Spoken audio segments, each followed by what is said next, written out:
Olá, eu sou a Paula Teitelbaum, sou uma das curadoras da LER, do Festival do Leitor. E sou também escritora, sou poeta, sou ilustradora, sou assim, onde tiver cultura, eu gosto de estar metida no meio. Hoje a gente vai ter um papo muito legal dentro da programação do Sarau Literário. O Sarau Literário, que tradicionalmente acontece dentro da LER, né, que é o Festival do Leitor, como eu falei.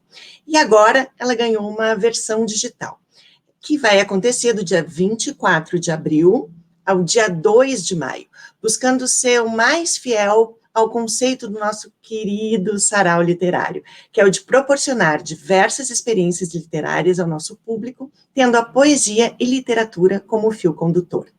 Desenhamos, então, uma programação incrível que será exibida durante uma semana no site e nas redes sociais da LER. A programação será composta de oficinas, performances poéticas, painéis online, espetáculos teatrais e muito mais. Então, acompanhe as nossas redes sociais para ficar por dentro de toda a programação e não perder nada. O Sarau Literário é apresentado pelo Governo Federal, Governo do Estado do Rio de Janeiro, Secretaria de Estado de Cultura e Economia Criativa do Rio de Janeiro, através da Lei Aldir Blanc. E agora eu vou chamar os nossos queridos convidados, a Cida Pedrosa e o Alain Dias de Castro, dois poetaços, assim, para a gente bater esse papo super gostoso. O Alain já é meu antigo amigo, né? Ela foi meu aluno. Eterno aluno da professora Paula. Querido. Muito bom estar aqui. Ainda olho para ele e vejo meu aluno querido. E a Cida, eu estou tendo o prazer, eu já li muito sobre, eu li mais sobre a Cida do que li a Cida. Cida, é difícil encontrar os teus livros aqui em Porto Alegre, onde eu estou, porque eu estou aqui, ó, do outro lado, tu tá lá em cima, eu tô aqui embaixo, o Alain tá entre nós duas, né? O Alain tá no Rio, você no Recife e eu em Porto Alegre, né? Cada um num canto desse Brasilzão.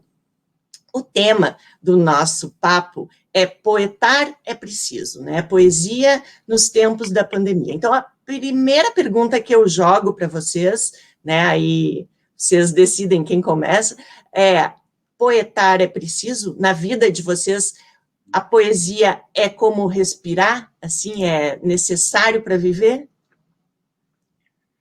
Tem a bondade, Cida, tá com o microfone fechado. Cida. Abre o microfone, Cida. Gente, primeiro, gratidão pelo convite. Uma honra estar aqui com vocês.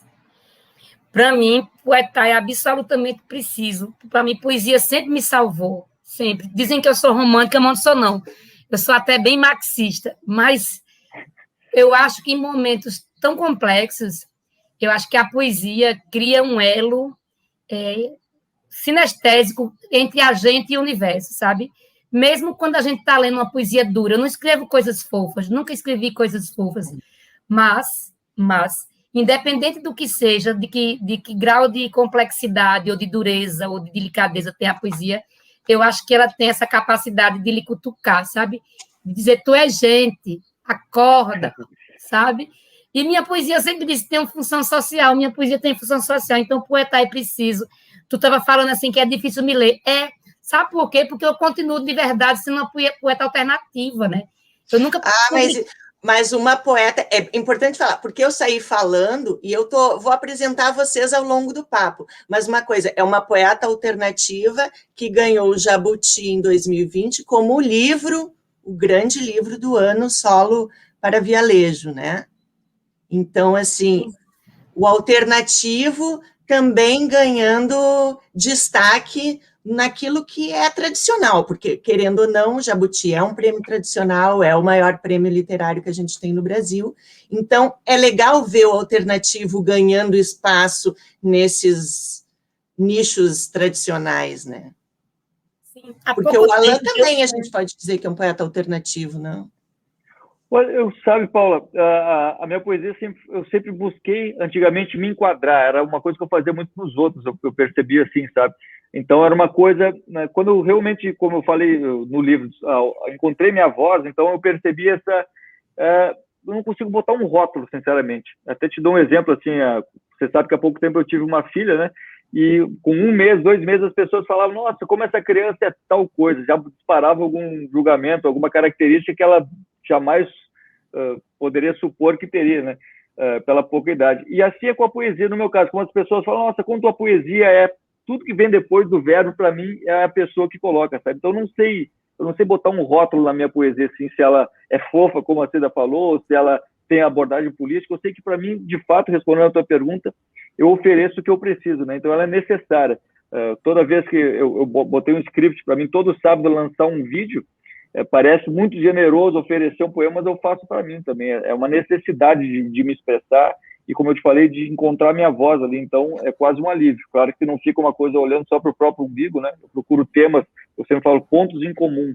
E aí, com certeza, eu vou encontrar essa poesia da Cida, vou encontrar a tua poesia em algum momento, porque a Cida matou a charada ali, nos fazer gente de novo, né? Encontrar seres humanos. Então, eu vou por aí, sabe? Tem muito rótulo, mas com essa necessidade de encontrar as pessoas, ter esses pontos de encontro, na verdade. No meu caso, seria um sentimento, seria desse sufoco que a gente está passando, para mim também são, eu sempre falo, minutos de retiro dentro de um respiro, que eu me permito a dar e oferecer, a receber e oferecer.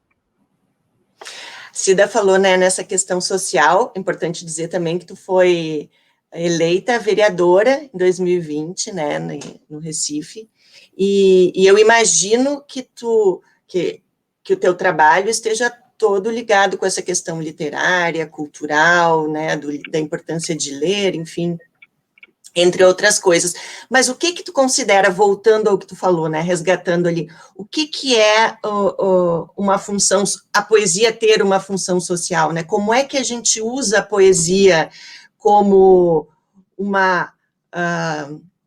como algo que a gente possa usar para sacudir as pessoas, né? Sacudir a sociedade, assim, fazer com que elas pensem, interpretem, enfim, como tu pensa isso?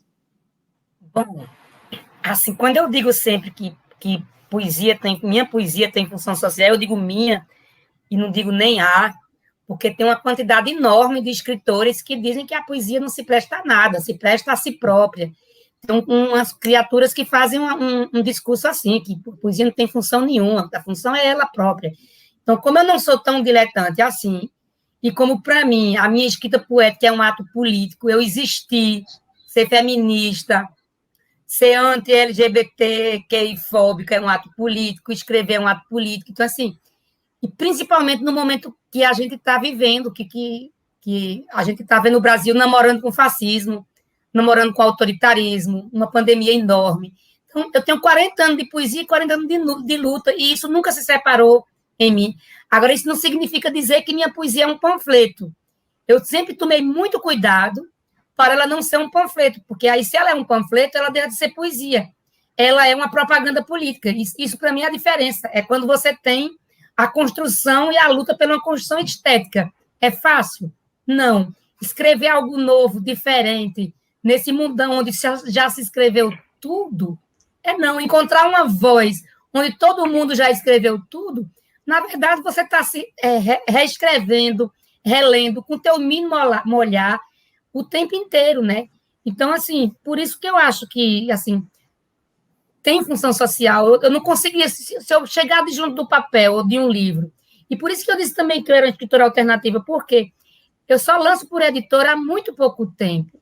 Só o Solo e o Gris foram lançados por editoras que bancaram a edição. Até então, eu tenho 10 livros.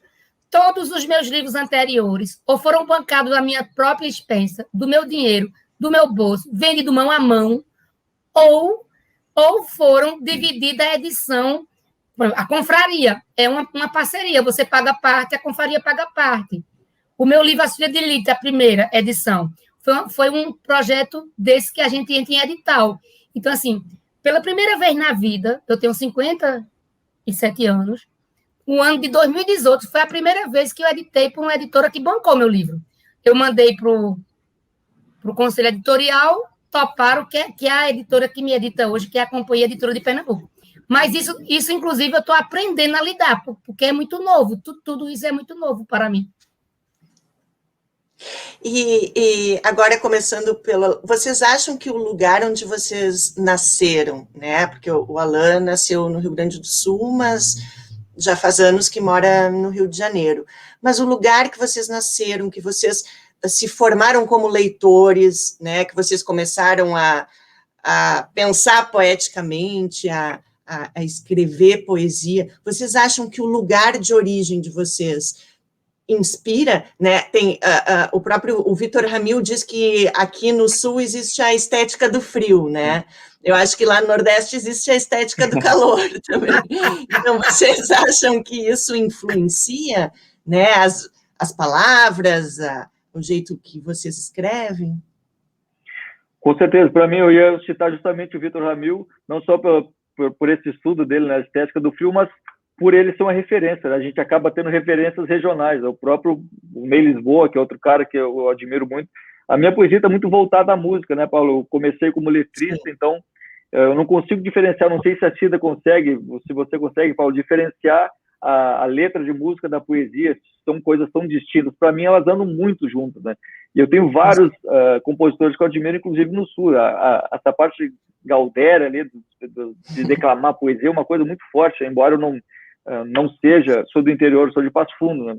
Cidade do interior, depois fui para Porto Alegre, e agora estou no Rio. Então, tem muita influência ainda, mas não essa tão regional, tão gaudéria mesmo, que eles chamam mesmo. Então, né, mas por conviver com meus avós da infância, que ouviam música gauchesca, depois evoluindo para o nosso rock gaúcho ali, então não tem como não ter, repetindo, né, como eu tenho influência musical muito grande, não tem como não repetir isso na vida, né? Isso fica, eu acho que o melhor termo é enraizado, né, Paulo? Já que a gente tem tanto orgulho ali das raízes, e eu me preocupei que essas raízes não me limitassem, né? Então, claro, é muito, muito ampla a minha referência, mas sem dúvida passa muito pelo Sul, né? Ainda, então, desde o sotaque até o que eu gosto de ouvir, por consequência na minha personalidade, isso reflete na escrita, sem dúvida. E se daí aí no Nordeste tem toda a tradição do cordel, né? Tem a poesia falada também, né? Eu acho que vocês dois, o Alan, né? Eu sigo ele no Instagram e eu vejo ele falando poesia o tempo inteiro. O Alan é um falador de poesia. E o Nordeste tem essa característica também, né? Como é que tu ouvia muita poesia na tua infância? Como é que foi isso, a questão das raízes também? Muito forte. Eu tenho um livro chamado Claranã, que é todo escrito em métrica de cantoria, né? Então, é mais ou menos assim que eu digo. Esse som ancestral que me consome tem raízes nas plagas sertanejas, me dá vida, catar longas pelejas, marca alcunha de bardo no meu nome. Cicatriz feita em carne jamais some, é a herança que trago dos meus pais, é a música que flui para os meus ais. Na viola tem sua resistência, na palavra o espaço de clemência, e martela o verso a pedir mais. E martela o verso a pedir mais. É isso, assim. Eu acho arrepiada. A oralidade, ela está absolutamente entranhada em mim, né? Completamente entranhada em mim. Minha literatura é extremamente musical. Eu não sou musicista, sou uma musicista frustradíssima. O solo para vialejo é essa busca também, assim. Eu queria muito ter tocado vialejo, que é gaita, né? Meu pai tocava e o sertão toca muita gaita. E eu amo blues, e o blues, o terceiro instrumento do blues é a gaita. Então, assim, minha música é como eu me expando, minha música é como eu me expando na poesia. Então, mesmo quando eu estou completamente desconstruindo tudo, do ponto de vista da palavra, tem uma musicalidade muito forte. E essa poesia falada... Eu não separo não, viu, Alan? Letra de música e poesia, mesma coisa. Isso é uma frescura retada. Você sabe que eu encontrei minha liberdade justamente nessa fala, Paula, eu não sou rapper, né? Não queria falar, mas não tinha aquela coisa, e as referências eram de poesia falada. Cara que fala a letra de música tem que ser rapper. Até que eu cheguei uma vez aqui no Rio, num sarau ali na Lapa, vi um cara chamado Mano Melo. Não sei se vocês já ouviram falar. Não, O Mano Melo é um senhor, tem seus 70 e poucos anos, e ele tem um poder vocal, assim, e uma simplicidade, né? Eu lembro, inclusive nos temas que eu estava buscando escrever, era uma coisa que eu queria me aproximar mais das pessoas, e ele tinha muito humor ali. Aquele humor atraía as pessoas, e ele simplesmente chegava cheio de livros na mochila, como a Cida falou. Eu também tenho essa trajetória, eu paguei meu primeiro livro, botava na mochila e ia para feiras literárias. Já via Paulo, inclusive na Flip, lembra, Paulo, falando em volta de fogueira, onde tinha alguém falando, ia lá com o meu livrinho falar. Sim.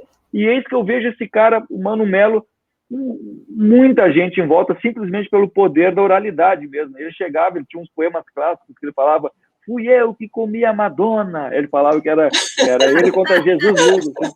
Falava, caramba, ele pode falar de humor, ele pode fazer rir e passar um recado. Falava, é por aí. Então eu vi ele falando sem microfone, assim, eu sempre fui bem retraído, bem mais tímido. A Paula me conheceu, que era outra figura, né? Eu tinha dificuldade em falar na aula presente, imagina poema, né?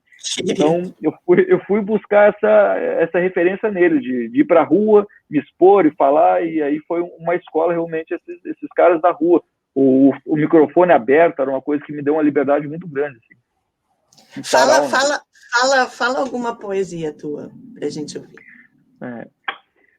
Tarja preta para mim é censura, o meu remédio sempre foi uma dose de loucura. Quer provar? Quer provar o quê e para quem? E se a cura for justamente não precisar provar mais nada para ninguém? E nem botar essa armadura que a gente usa quando veste a personagem de lucidez. Porque se for parar para pensar, também chamam de loucura aquilo que alguém que teve mais coragem foi lá e fez. Muito bom. Como é bom ouvir poesia, né? Eu sinto assim que de uns tempos para cá, eu lembro quando eu lancei o meu primeiro livro de poesia, também de forma independente, também com um edital, em 1998 ou 6, agora louca, não lembro. Mas não tinha tantos saraus que aconteciam assim para a gente, pelo menos não aqui no Sul. Agora eu sinto que cresceu, assim, parece que tem mais gente envolvida com poesia. Eu não sei se isso teve a ver com a internet, com, assim, as redes sociais e os blogs e sites que ajudaram a botar a poesia mais na roda. Eu não sei o que vocês acham, é uma impressão minha de que a poesia vem ganhando mais espaço, ou eu estou me iludindo?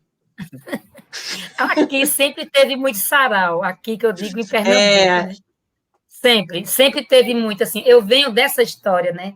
Eu fiz parte do movimento de escritores independentes de Pernambuco, que na década de 80 dizia poesia na rua, todo sábado, na rua mais movimentada da cidade, todo sábado durante 6 anos, de 80 a 86. E eu sempre tive ligada a essa coisa da resta. Recife é cheio disso, e assim, e isso renasce na juventude, sabe? O que eu acho mais bacana é que eu tenho 57 e a meninada está surgindo e tem essa pegada de recitar, de dizer poesia. Assim, eu acho que nossa região tem muito a ver com vocês. As grandes revoluções aconteceram em Pernambuco ou no Rio Grande do Sul. Vocês usam bombacha, a gente tem o nosso vaqueiro com o nosso bornal, pederneira e casaco de vaqueiro, né? Eu acho que a gente tem muito essa coisa de... Vocês usavam cabelo grande, os revolucionários, e lampião também. Então, assim, a gente tem uma...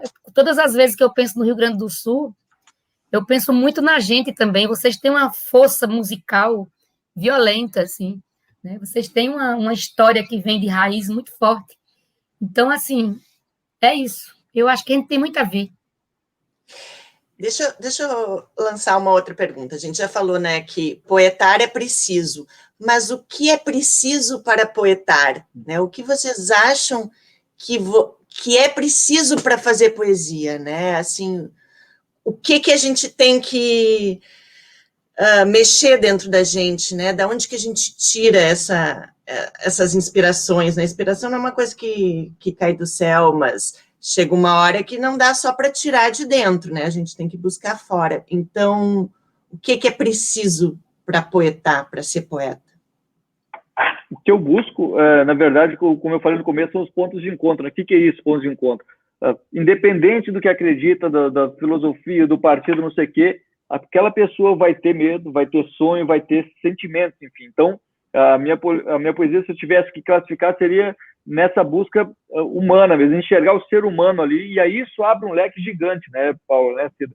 A gente, quando tira esse olho do umbigo, como a Paula falou, a gente vê o outro e se enxerga, aí que está o grande lance. É muito engraçado, quanto mais pessoal a minha poesia, mais as pessoas dizem, fez para mim.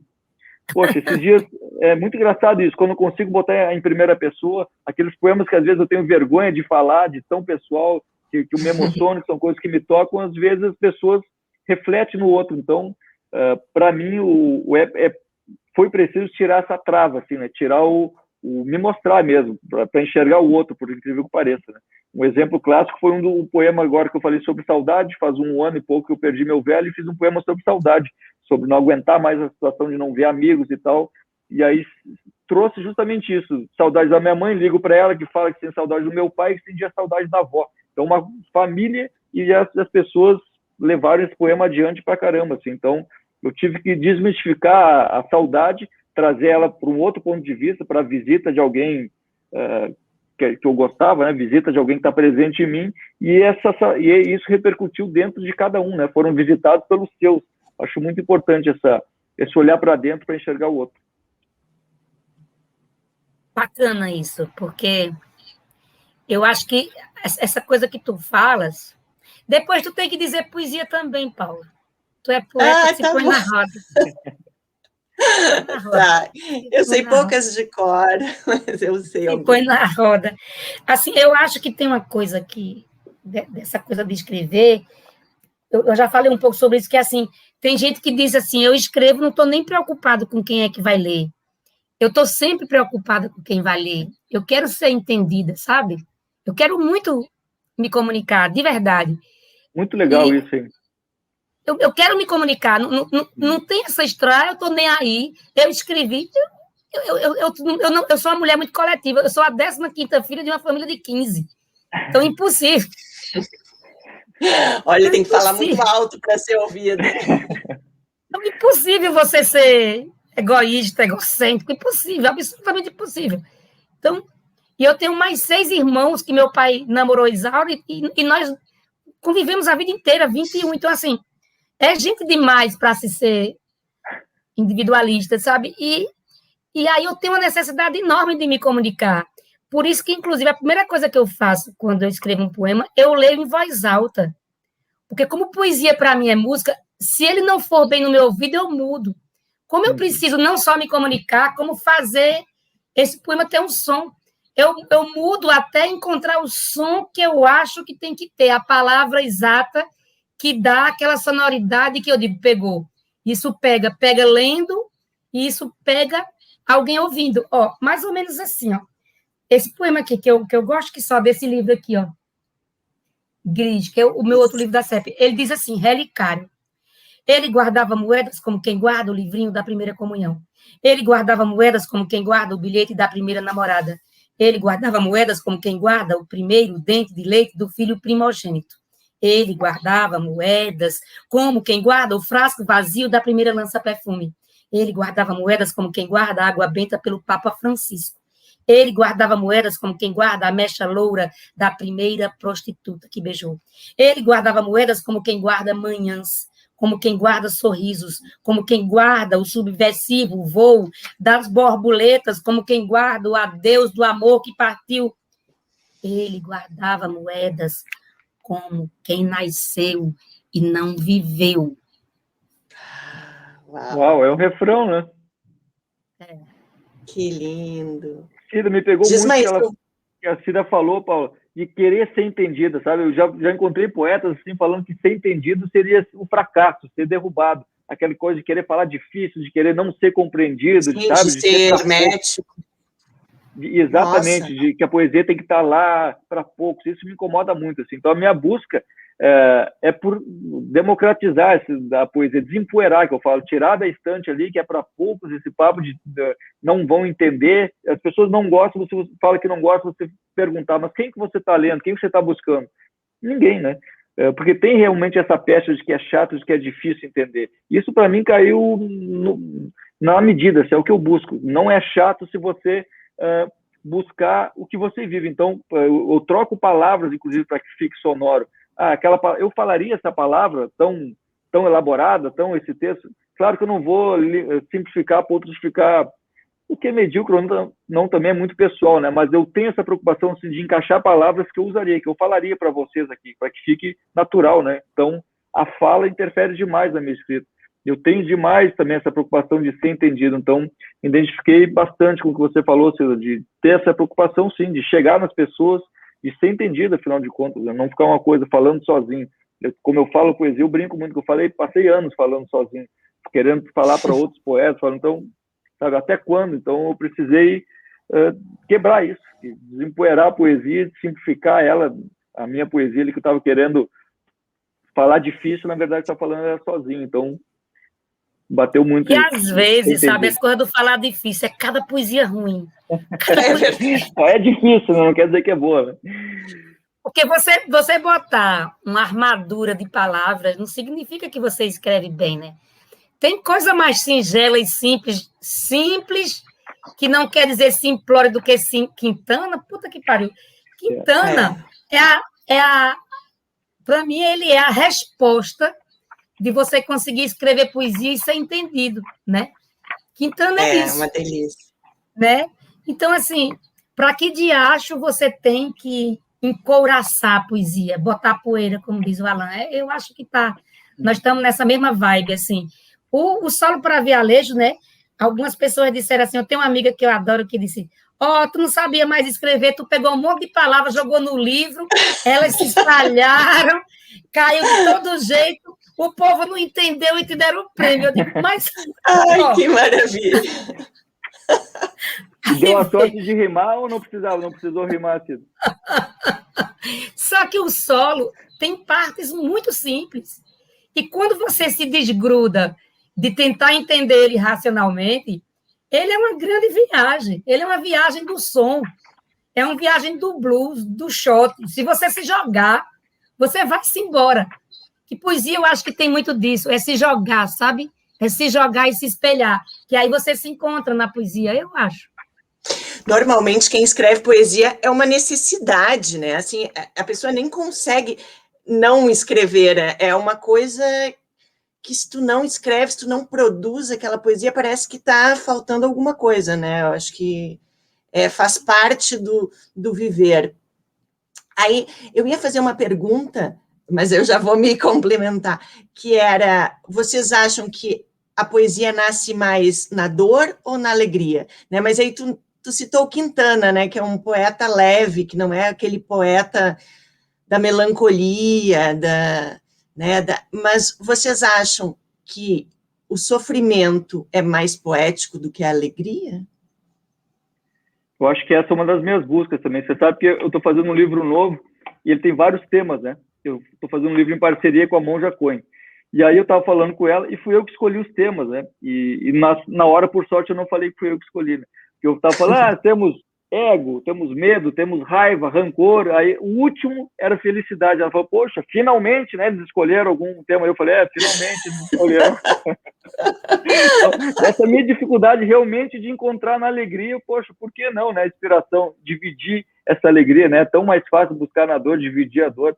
Talvez para passar adiante, a gente acha que passando adiante vai passar, então eu estou realmente quebrando isso, e encontrando na alegria, assim, fica muito evidente para mim, com o nascimento da minha filha, é uma fonte de alegria, de amor em que eu posso beber demais, não necessariamente tem que ter uma razão, uma data específica, um acontecimento, mas eu sinceramente estou aprendendo, Paulo, a buscar na alegria e dividir essa alegria sem culpa, sabe, por incrível que pareça, a gente se sente, ainda mais hoje em dia, assim, se sente culpado por querer estar bem, por levar palavras assim. Então, as pessoas, muitas falam, poxa, poesia nessa altura, sim, é necessário que se fale. Eu sempre estou dizendo ultimamente assim, eu não sei até quando, mas sim vai passar essa situação. Eu quero que o meu poema seja aquele abraço que te espera depois do medo, sabe? Aquela sensação de ufa, tem alguém acreditando, claro que sem hipocrisia, sem a gente se iludir, mas alguém tem que falar que eu acredito, sabe? Então, eu estou buscando essa voz que diz eu acredito, e não só aquela que está mergulhada no buraco ali, mergulhando em ferida aberta, né? Então, a minha busca tem sido essa. Até, desculpa me alongar aqui, mas é que eu sempre falo que poesia não é só o que eu faço, me faz ser quem eu sou. Eu quero ser feliz, pô. Não quero ser aquele cara que vai morrer de tuberculose, que vai, sabe, mergulhar no... Poxa, eu realmente quero que reflita essa fase da minha vida em que eu decidi que eu quero ser feliz. Eu sou uma pessoa alegre por natureza. Para mim, a alegria é revolucionária. O riso é revolucionário. Eu acho que é o riso que mais fere os fascistas, é quem mais fere, quem é para baixo, é o riso. Então, assim, eu sou uma pessoa alegre por natureza. Faço voto de felicidade desde a adolescência, embora a vida, o tempo inteiro não, faz 15 anos que eu estou numa maré muito boa. Mas, assim, eu já perdi pessoas amadíssimas, assim, eu tenho toda uma história de vida que era para dizer assim, ela vai cair naquela depressão, que não vai se... Eu sofro 2 anos, depois eu me recupero. Porque eu tenho uma profissão de fé com alegria. Eu só tenho essa vida. Tu acha que eu vim para essa vida para poder ficar cultuando o desespero? Eu faço terapia há 20 anos para não cultuar desespero. Então, assim, eu me trabalho o tempo inteiro. Agora, eu tenho meus momentos down, como todo mundo, porque senão você é o quê? Se você não tem momento down, momento de introspecção, momento de tristeza, momento você é o Instagram, daí você é o Instagram. Se você não tem momento down, você por acaso é maluco, beleza? Não, eu tenho momentos down. Agora, eu sou uma pessoa que faço profissão de fé da alegria. Na minha família, eu sou chamada da pessoa mais alegre. Agora, a minha poesia, que aí é outra conversa, eu tenho uma poesia muito porrada, mas ela nunca deixou de ser celebrativa. O que é que eu estou querendo dizer? Ela é uma porrada, mas tem saída. Se você ler o solo do início ao fim, ele tem momento de alta porrada, mas tem momento de altas ternura. Então, assim, porque eu acho que a vida é isso. Tem momentos de muita porrada e de muita ternura. Então, assim, eu quero mais ser feliz. Ó. Eu estou casada pela 4ª vez e estou casada há 16 anos. E eu digo todo dia aqui em casa, se eu me separar, eu caso de novo, com 80, com 90, porque eu quero ser feliz. Eu quero ser feliz, gente. Eu vou ficar por aí, é 1 ano que eu descer para o fundo do poço, chorar, tomar todas as cachaças, me achar um lixo, depois eu vou embora. Que importante de atravessar, né? Eu li um livro esses dias de novo, do Paulo Lins, que era Desde que o Samba é Samba, e tinha um personagem, que agora eu esqueci o nome, mas que ele dizia que o cara estava armado de um sorriso. Falei, pô, que demais, o cara já chega armado de um sorriso. Então, me remeteu à tua fala, assim, o cara se protege e ataca às vezes, né, porque as pessoas se incomodam às vezes com o sorriso. Então, ele já chegava se defendendo com o sorriso. Lá em casa tem 3... Só um exemplo, lá em casa tem 3 pessoas, meus 2 filhos e meu companheiro. Eles são, a maioria, o meu mais novo é mais parecido comigo um pouco, mas eles são muito quietos, muito introspectivos, cada um no seu canto. Eu chego, faço barulho, o cachorro já vai latir atrás de mim, a casa vira um rebuliço. Pronto, eu sou assim mesmo. É isso. Ai, que delícia! Que amor! Uma coisa, vocês... quando eu comecei a querer publicar os meus livros, eu me lembro de ouvir assim, a poesia não vende, para que tu vai fazer um livro de poesia? Para que... Assim, pensando como se eu só quisesse vender livro e achasse que eu ia ficar rica escrevendo poesia. Vocês já ouviram isso? E vocês já sentiram algum preconceito, assim... de parecer que a poesia, porque escreve poesia, é um gênero menor do que um romance, do que outros gêneros, por exemplo? Vocês já sentiram isso em algum momento? Já, muito. Cida, fala. Que coisa, né?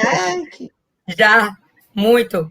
Muita coisa, assim, por exemplo, minha mãe não entendia o que eu escrevia, nem meu pai, que tristeza que eles morreram, e eles não leram o meu livro Claranã, que é todo em métrica de cantoria. Eu tenho certeza que eles iam entender. Mas eu tenho uma declaração de amor da minha mãe. O meu 2º livrinho, que chama O Cavaleiro da Epifania, ela comprou 10 lá na loja da minha irmã, lá em Bodocó, na minha cidade. E eu não tinha mais esse livro. Quando ela morreu, que a gente foi arrumar o guarda-roupa dela, tinham 10 exemplares amarrados com um laço de fita vermelha. Tem maior declaração de amor do que uma história dessa? Ela não entendia, mas ela não só comprou um exemplar, ela comprou vários exemplares, porque eu me senti que tinha vendido muito livro. Isso é lindo, isso vale o mundo todinho. Demais. Verdade. Eu ouvi muito da minha mãe, você tá louco, virou música, né? Você tá louco, volta pro mundo, viver de sonho é profissão de vagabundo. Mas depois eu tive que dar essa volta familiar também, porque o sonho dos meus pais é que eu fosse advogado, com 30 e poucos anos, fazia concurso, aquele roteiro certinho já, e eu fugi. Mas o meu desafio pessoal, eu vi muito poesia, não engaja, a poesia não vende, então meu desafio pessoal era levar a poesia para os mais vendidos, eu tinha essa gana, assim. Então, esse último livro foi realmente muito legal, o Voz ao Verbo ficou entre os mais vendidos ali, eu lavei a alma, e sem raiva nenhuma dos meus pais, porque eles eram duas crianças na livraria. Eu lembro quando agora você falou, eu lembro do meu pai também, descobri que foi por mais vendidos, que tinha caixas de Voz ao Verbo ali em casa. Tinha caixa, que o meu pai de presente era Voz ao Verbo. Inclusive, eu lembrei do episódio na livraria, assim, que tava lá, divulgação e tal, eu encontrei divulgação da livraria lá em casa, ou seja, meu pai roubou da livraria para ficar nesse momento, para sentar lá em casa, exposto, divulgação do livro. Então, eu já ouvi muito, mas era o meu desafio pessoal mesmo, fazer chegar nas pessoas e desmistificar que não vende, que não tem público, e desmistificar dos próprios poetas mesmo. Assim, eu falo por mim em versões antigas, assim, de que é feio vender, é feio ser popular, é feio. Eu quero mais é chegar nas pessoas, mais derrubar esses bloqueios assim e galgar lugares nessas listas aí, seja lá o que elas representem, que seja para levar a poesia adiante, né? Assina embaixo de tudo que tu disse. Aí. Que amor. E vocês leem muita poesia também? Porque tem poetas que já conversei que não leem muita poesia, que escrevem poesia, mas não leem muita. Vocês leem poesia? Vocês leem de tudo um pouco? O que vocês gostam de ler? Eu leio poesia enlouquecidamente. Eu também. Eu também tudo, gosto muito assim, de buscar. Tudo que aparece ou algum em especial? Eu recebo eu muito, não só eu leio, troco desculpa, muito livro. não. Pois não, Desculpa, meu bem. Não, desculpa, pode ir, lindinho. Não, fica à vontade. Vou até às 8. Eu vou escolher, vai, Cida. Depois vai, eu... Eu não só leio, como eu divulgo, sabe? Eu estou o tempo inteiro recitando a poesia alheia no Instagram. Se você entrar no Instagram, eu passei um ano, durante a pandemia, todo dia eu publicava um poeminha que eu chamava Poesia em 15. Nos 15 segundos do Instagram, eu pegava pequenos poemas. Então, eu disse poema do Brasil todo. Assim, eu visitei minha estante, né? E até hoje, sai 2 vezes por semana na minha rede. O Poesia em 15. Eu tenho o Fresta, que é um canal que eu falo de literatura, chama Fresta, e eu vou lá e falo sobre o que eu leio. E eu leio poesia todo dia. E tanto leio poesia dos consagrados, como leio poesia dos jovens poetas. Eu estou sempre me reciclando o tempo inteiro. Eu amo ler poesia. Eu também. Eu faço muita troca de livros, assim, antigamente, né, quando a gente podia se encontrar, então tinha muita...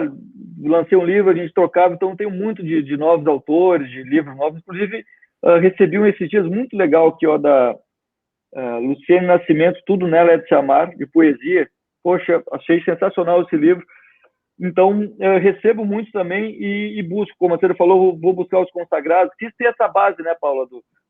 Quem são esses caras que se falam até hoje, assim, por quê? Fui buscar entender e gosto de mergulhar em alguns autores. Eu pego, mergulho na obra, então faço essa mescla mesmo, dos consagrados, como a senhora falou, e dessas trocas com quem está no jogo hoje em dia. Faz uns 15 dias que eu terminei de ler toda a obra. Eu tinha lido já no passado e voltei a ler Gilca Machado. E li de uma vez só, assim, com 5 livros dela. E fiz um Fresta. E é uma mulher que escreveu em 1920, 16, primeiro livro. Então, assim, essa coisa para mim é muito importante de eu me emburacar. Um dia eu ainda consigo chegar lá em Adélia com uma plaquinha assim: Adélia, me chama para um chá, porque eu te amo. Que amor. E quando vocês leem, vocês anotam, vocês fazem marcações nos livros, ou vocês preferem manter os livros assim, imaculados? Nada, o meu é uma bagunça, tudo riscado, asterisco, amassado, então tá tudo exposto ali, mas parece realmente uma livraria de um sebo, assim, porque eu gosto mesmo de curtir aquilo ali. Também anoto, quando, assim, tem livros que eu não anoto, mas se eu for ler o poema, eu anoto, eu risco, eu gravo. Tem mais livro anotado do que livro não anotado. Ah, legal. E vocês têm algum horário que vocês escrevem, ou é assim, quando vem uma coisa, tem um caderninho? Qual é o ritual de escrita ou né, de criação de vocês? Existe algum ritual, ou é assim, à la louca? Eu queria ter um ritual, velho. O povo diz por aí, ai, eu faço não sei o quê. Eu não tenho ritual nenhum. É quando dá, eu trabalho 13 horas por dia. Então, assim, eu escrevo no feriado, no domingo, de noite. E agora, o alubramento é outra história, né? Porque tem um insight. Você tem insights. Quando você tem um insight, você pega e anota. Agora, não significa que o insight é anotado, né? Mas se não anotar, eles sopram para outro poeta, hein? A musa leva. Tá certo, Alain. A musa carrega. Carrega.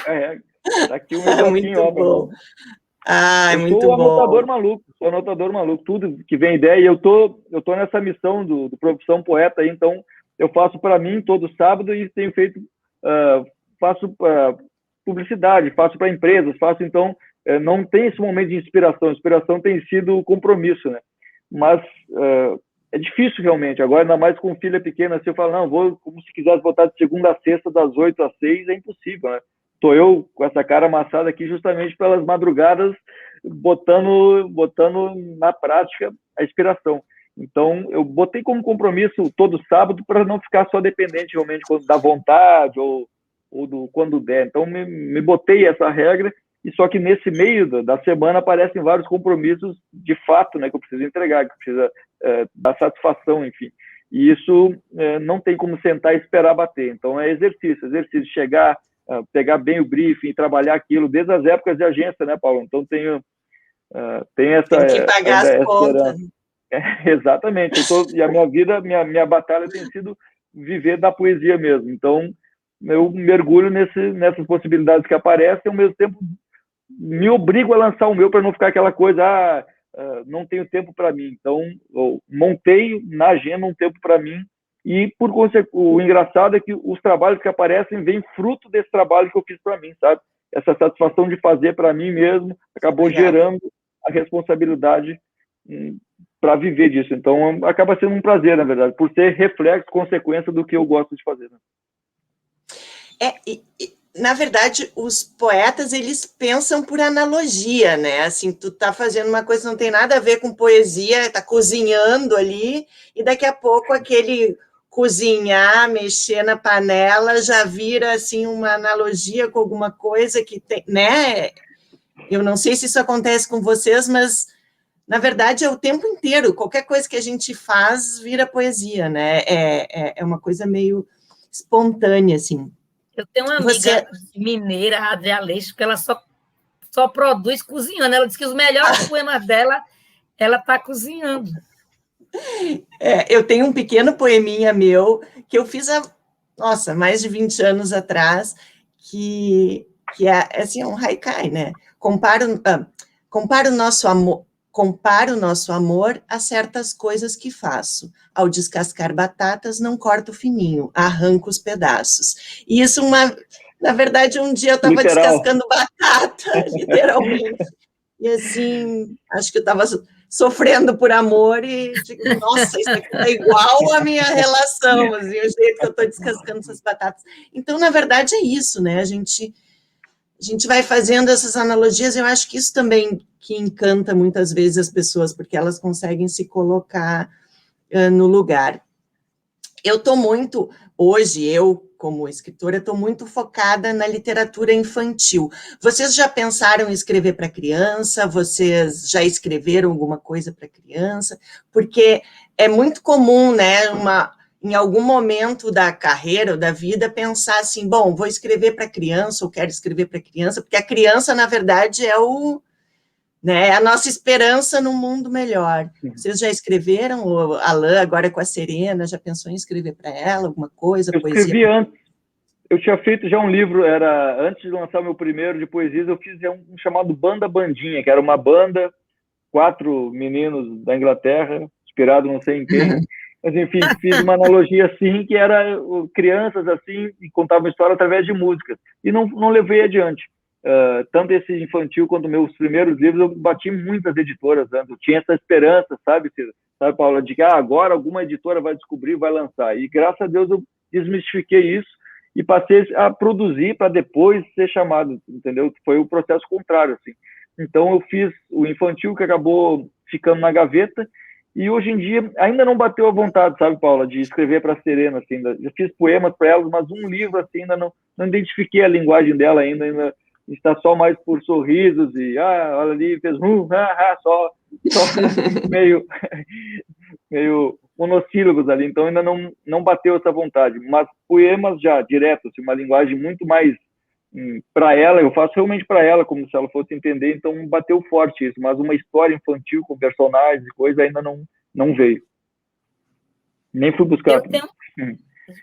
Eu tenho poemas para os meus filhos quando eles eram pequeninos, e aí é de uma ternura imensa, porque eu acho que deve ser essa coisa que a Alain está sentindo, essa poeta que é bem dura, feito eu, aí é uma coisa muito delicada, muito...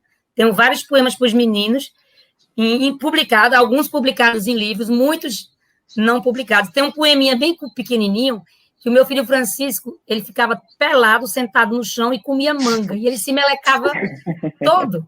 Ele ficava nu e comia manga, então assim... Virava uma manga. E ele é bochechudo, cor-de-rosa, aí eu escrevi um poeminha assim, que diz assim, me esqueci que faz tantos anos, mas no final eu digo assim, que os anjos têm bochecha cor-de-rosa e bucho...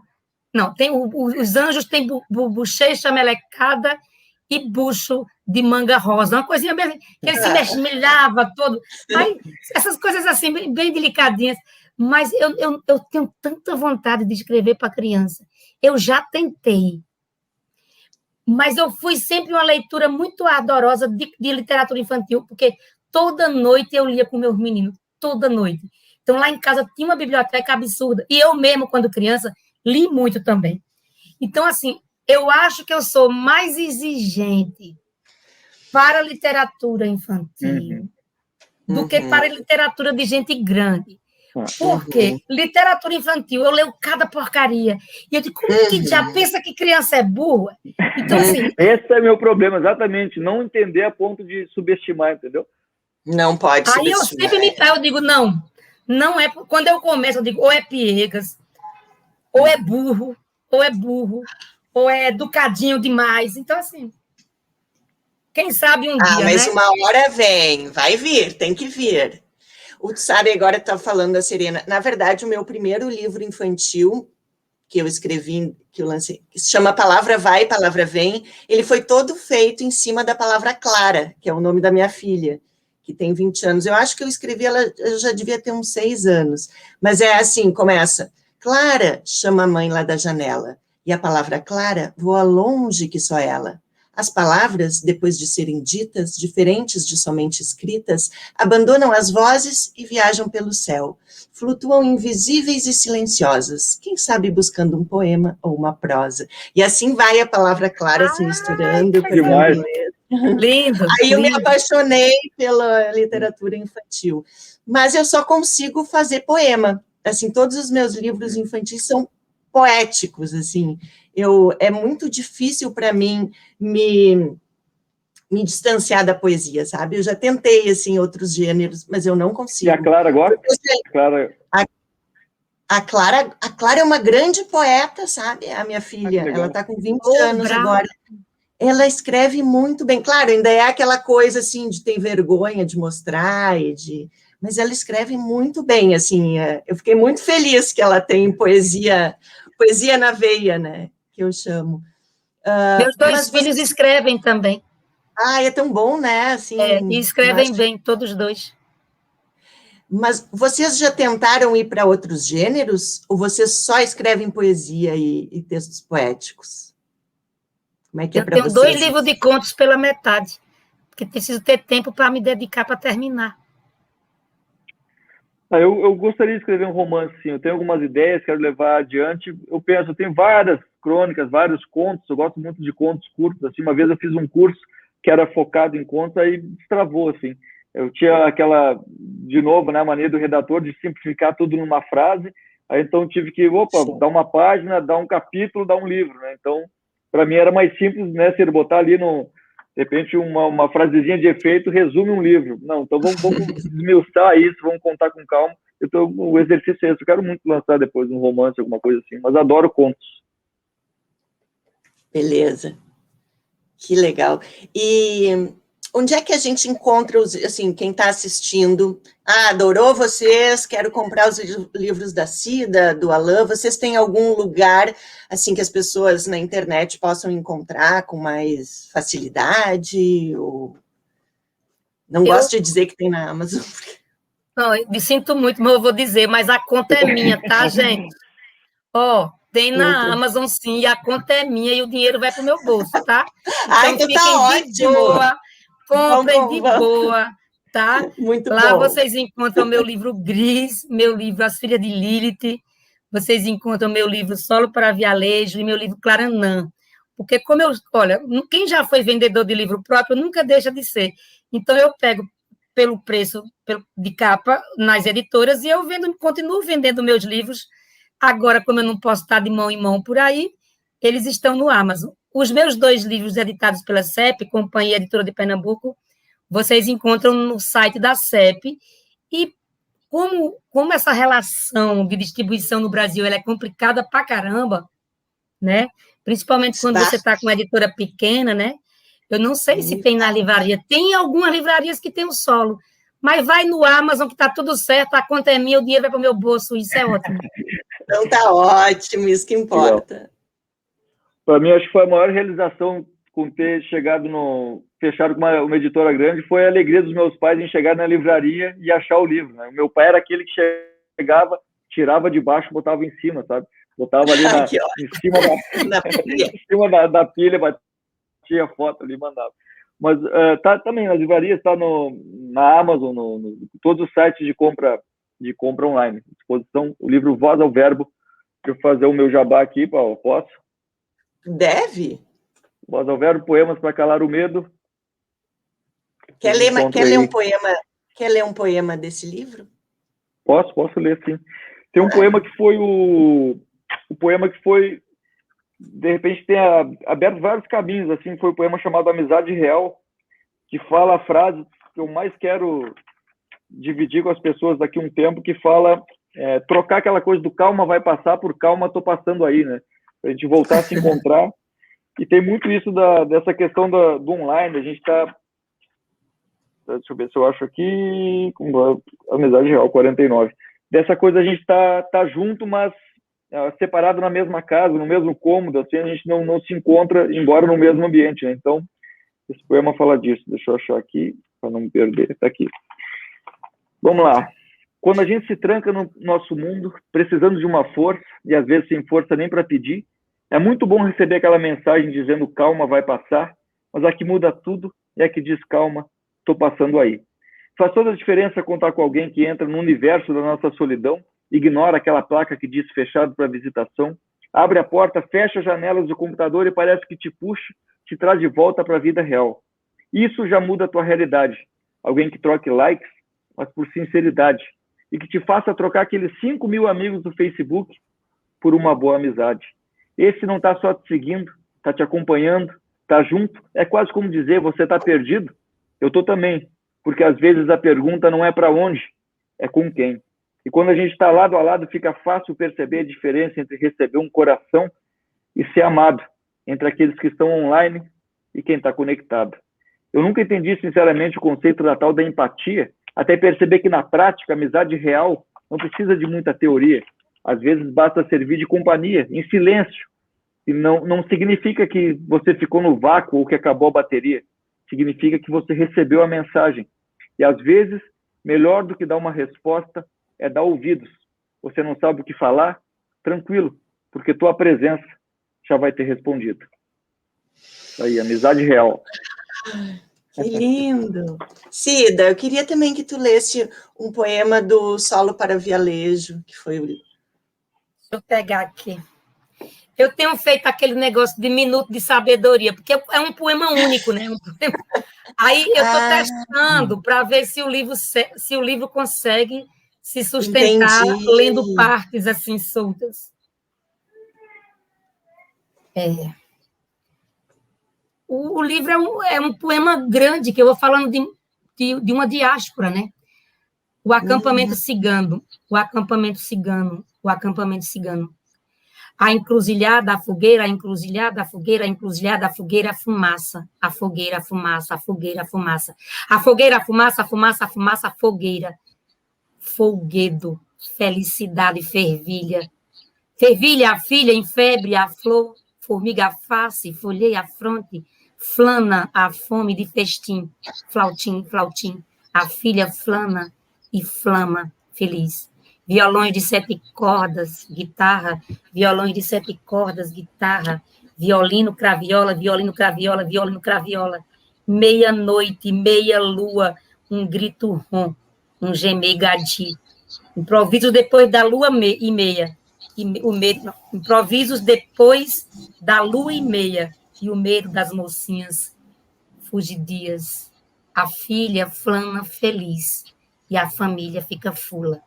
Som, som, som, som, santo som, sonido, sonido, sonido encantador de serpente, saciando, saciando. As rodas da carroça gitana seguindo, e os suspiros sedentos das senhorinhas são selados nos travesseiros. Sibila à noite, grilhões de raça são partidos. Gente, é uma viagem, né? É uma viagem. Que mulher! Que poema, que incrível. Vocês dois são incríveis. Assim, ó, eu quero fazer um convite, compromisso agora, que quando tudo isso passar, né, essa pandemia, a gente possa se encontrar, que a gente, que na Ler presencial, quando tiver o Festival do Leitor, a gente repita essa mesa, nós três, porque eu achei que vocês dois combinaram muito, assim. Fluiu, né? Tá, vamos? Vamos fazer ao vivo quando Quero der? muito, quero muito. Combinado. Quero muito me encontrar. Chegar nossa, perto tá do Alan, falta, né? chegar perto de ti, tá fazendo abraçar. Dá um abraço, será que é pedir muito? Não, né? Nossa, que saudade de abraçar, né? Eu acho que é uma das coisas que eu mais sinto falta, é abraçar, sabe, assim, abraçar os de fora, abraçar quem a gente encontra, né? Gente, eu tenho uma irmã que tem lúpus e eu fiquei 1 ano sem poder chegar junto. Isso é uma coisa muito louca. Tortura, né? Nossa. E aí eu pergunto, a gente está chegando ao fim, né, desse nosso encontro virtual. Queria saber se vocês, agora, de forma espontânea, querem falar alguma coisa, querem deixar algum recado. Posso contar um microconto, pode ser?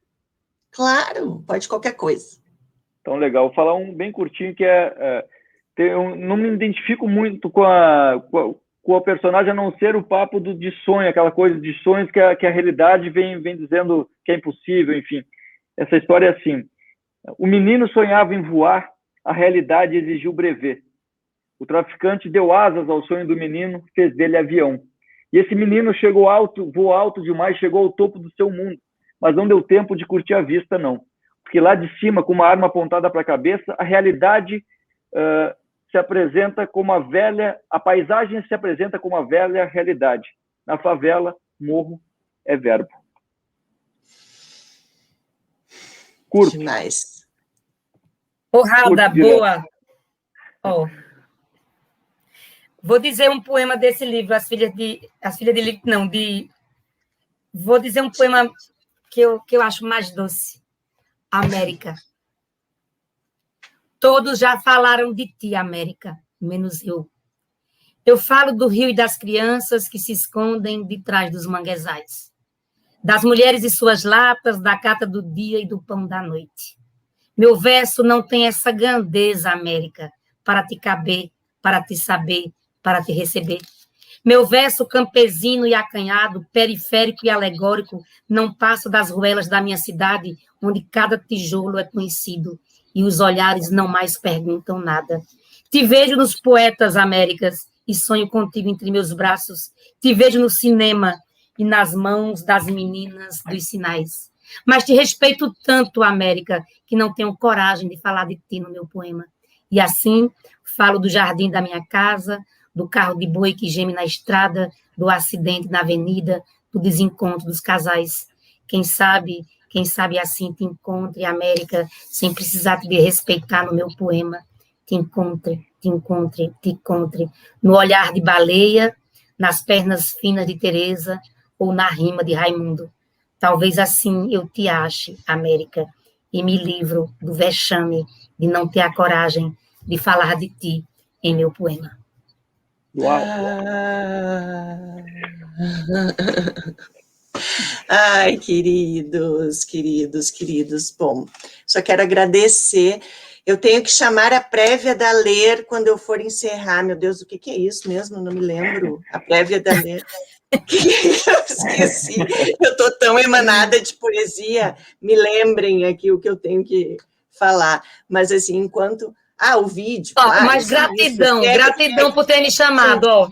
Gratidão. Olha, muito obrigado, Paulo. Eu de verdade, quero falar que essa 1 hora que a gente conversou, para mim, foi, assim, prazerosa, terapêutica, foi cheia de amor e gratidão, e, assim, foi incrível para mim. Assim, eu quero agradecer vocês dois são os queridos, e quem estiver assistindo, vá ou compartilhe, siga o Alain, siga a Cida, para ouvir poesia, para conhecer mais poesia, porque a gente tem que ser mais poético, gente. Está na hora, precisamos, é uma questão de sobrevivência. Então, agora eu vou chamar o vídeo, que é a prévia da Ler, tá? Prévia é o vídeo, gente. Agora eu me lembrei. Beijos e continuem poetando. Obrigada, valeu, prazerzão. Obrigado, Paula. Obrigado, Cida. Beijão. Obrigada, Alain. Até a próxima. Meu cachorro Bob